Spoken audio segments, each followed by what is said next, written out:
The opiate crisis has a foothold on our shores, and being 30 miles out to sea, we are desperately in need for treatment options that combine medical treatment and mental health therapy.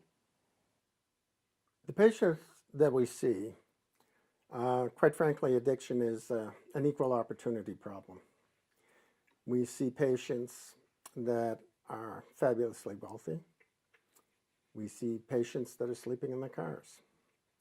I think Nantucket presents a very atypical situation with our summer high season, our shoulder seasons, and the dismal depths of winter right now. This isn't a disease of poor people anymore. It's not a disease of the down and out. It's the disease across our whole population. If somebody has the desire and are sick and tired of being sick and tired, I want to be able to be there and help give them a start. Now, I can't make them start using drugs, and I can't make them stop. But I can be there and say, I'll give you a hand. You're going to have to do the heavy lifting, but I'll give you a hand. I've seen changes in Nantucket, particularly from the perspective of being a nurse at the hospital, in that more and more people are coming into the emergency room and into the hospital with addictions. The problem, along with opiates, that we're seeing now, and particularly in the summer, is the advent of designer drugs that don't show up in a normal drug screen. So we might have someone presenting to the emergency room and then admitted to the hospital for changes in mental status. And they could be very paranoid, they could be very pressured in their speech, they could be absolutely psychotic without us necessarily knowing what the genesis of that psychosis is. We don't have a mental health inpatient unit. The nursing staff, by and large, do not have the skill set to work with patients who are psychotic. If we have children, and I mean very young children, let's say between 8 and 15, that's a very, very unique, specialized area. We don't have the skill set to work with that as a hospital. Fairwinds, otherwise known as Nantucket Behavioral Health, does an amazing job working with this population in the community, but there's gaps. Addiction Solutions is an outgrowth of an idea that came to me probably 15 years ago. And then about 5 years ago, when Suboxone really became available, which is a medically office-based management system or plan for opiate addicts, became available, I said, this is something I should get into because we have a problem and we have to address it. And I worked initially with my office nurses, but it very quickly came to me that this is complicated. And at that time, I met a nurse, Aileen Womack. She and I were talking at the nurses station, and I found out Aileen had a big experience in addiction services at San Francisco General, and certainly a much broader experience than I have. So I said, Aileen, you're working for me.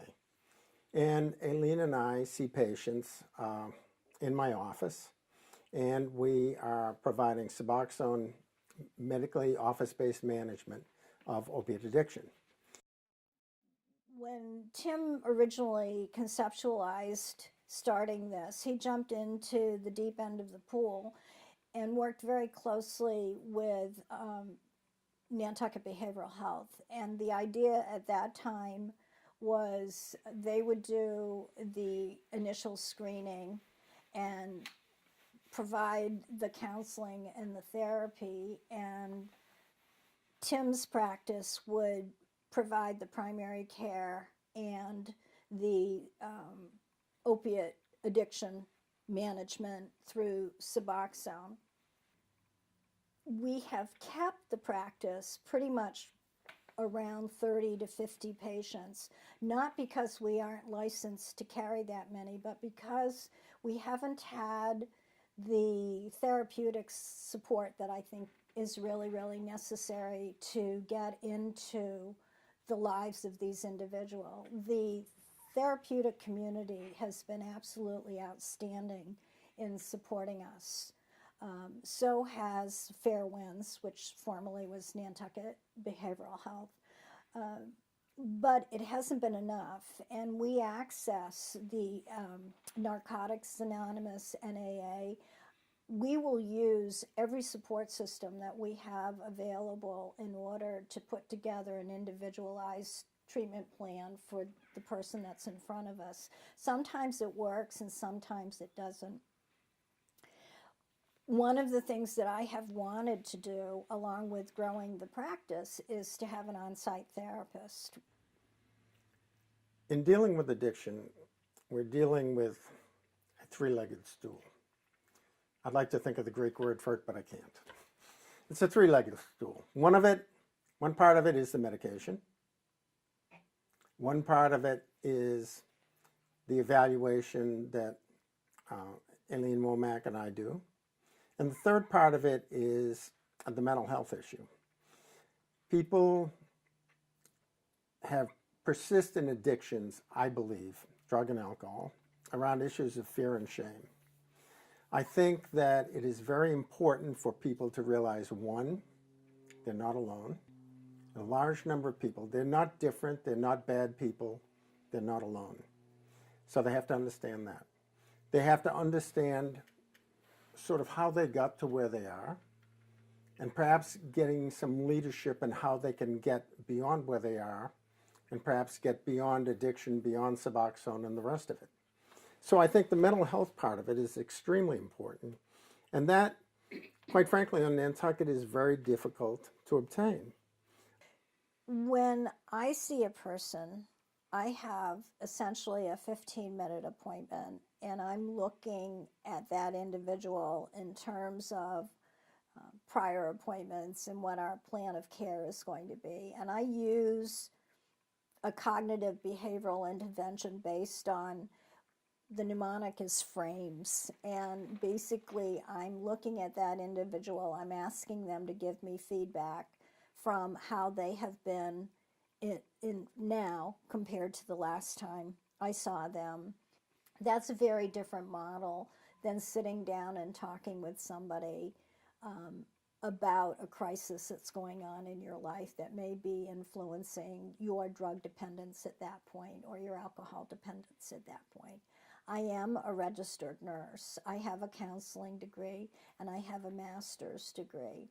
When I'm in that situation, I'm there as a psychiatric mental health nurse, but I'm doing physiological as well as psychological evaluation. I'm doing blood pressures, I'm weighing people, I'm doing a quick head-to-toe assessment based on that individual and comparing and contrasting what I know about that person since I've been working with them over time. That's very different than having a group model, for instance, where the individuals who are in that group are talking about a similar topic that has relevance to their addiction.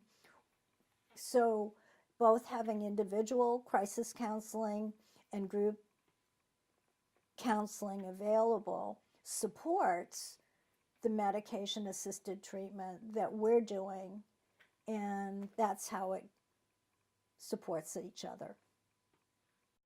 People get into addiction problems, drugs and alcohol, for a whole series of reasons.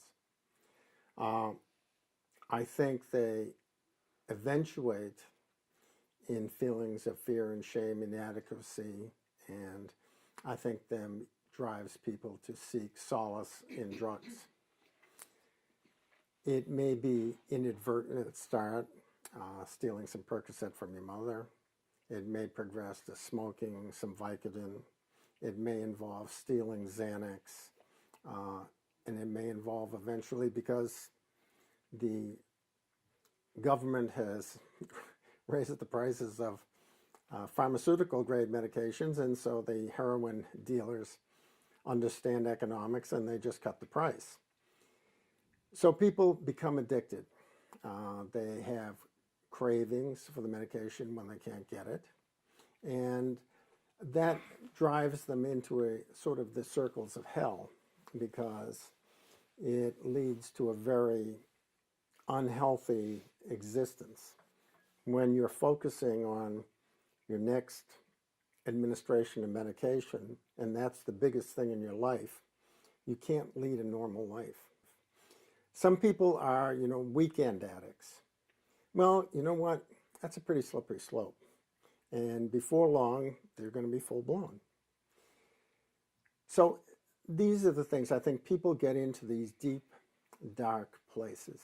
I think sometimes these overdoses are, in point of fact, suicides, because they're just in such a dark place they don't care. If their friends, if within themselves, they get sick and tired of being sick and tired, then I think they have an opportunity. So the challenges with our goals, or with my goals, as I've just identified, is really funding. Dr. Leprie's practice is not part of the Mass General Physicians Organization. This is a separate entity. And last year, we formed a separate nonprofit foundation, which is known as Addiction Solutions. So we are totally dependent on contributions from outside people, as well as being able to bill for services. However, there's never an equality between, or a balance between, what you bill for and the services that are provided. And let's face it, opiate addiction is not sexy. So people don't want to pay for that. And that goes back to stigma. If you had puppy dogs and small children, you could get funded. But if you have people who are struggling with the trauma of their lives in a way that it comes out that they are addicted to drugs or to alcohol, for the most part, it's very difficult to get funding. I think a very important thing to realize is the people we are dealing with, our patients, are not them. They're us. We all have our issues, and they have fallen in one particular way. They're not bad people. They're not horrible people. They have a problem.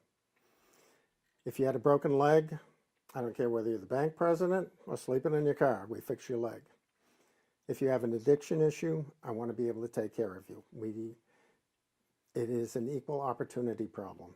And I want people to understand they're not bad people, they're not dirty people, they're not them, they're us. And we have to recognize that. We have patients that go from 21 up into their late 60s, and they cover the entire economic gamut. And we just have to recognize this is a problem, we have to address it and deal with it. There may be somebody who is very dependent on opiates, who know intellectually they've got to stop this, but they can't. And the ensuing guilt and fear and self-loathing that goes along with that is very, very harmful. You could be a family member and notice changes in another loved one. The sleep patterns change, they're more irritable, they're more surreptitious about their behaviors, and you're wondering, is there something going on? If one is beginning to think that they need to make a change, that's the first step to recovery. Contemplation, I always tell everyone, I do that every January 1st. On January 1st, I'm going on a diet. I'm going to lose 10 pounds, and here's how I'm going to do it. And by January 3rd, I've already given up that idea. That's no different for the person who is drug or alcohol dependent. They go through these changes. They think about making a change. They may not be able to change. They try and put a plan together. They may initiate that plan. They may fall off that plan. They may think about it again. And it's not linear. It's cyclical. Or maybe it's even spiral, where eventually, hopefully they come to the point where they can say, okay, I can do something about this, and here's how I think I need help. And that's what we're there for. I'm Laura Burnett, President of the Rotary Club of Nantucket. We have committed to helping Dr. Tim Lepre obtain much-needed funding support for his clinic. The Rotary Club has created a charitable fund with the Community Foundation for Nantucket to help Tim and Aileen hire a therapist for their clinic. Please join us. Support our campaign in the fight against the opioid crisis on island. Visit our new website, stopaddictionnantucket.org. Thank you.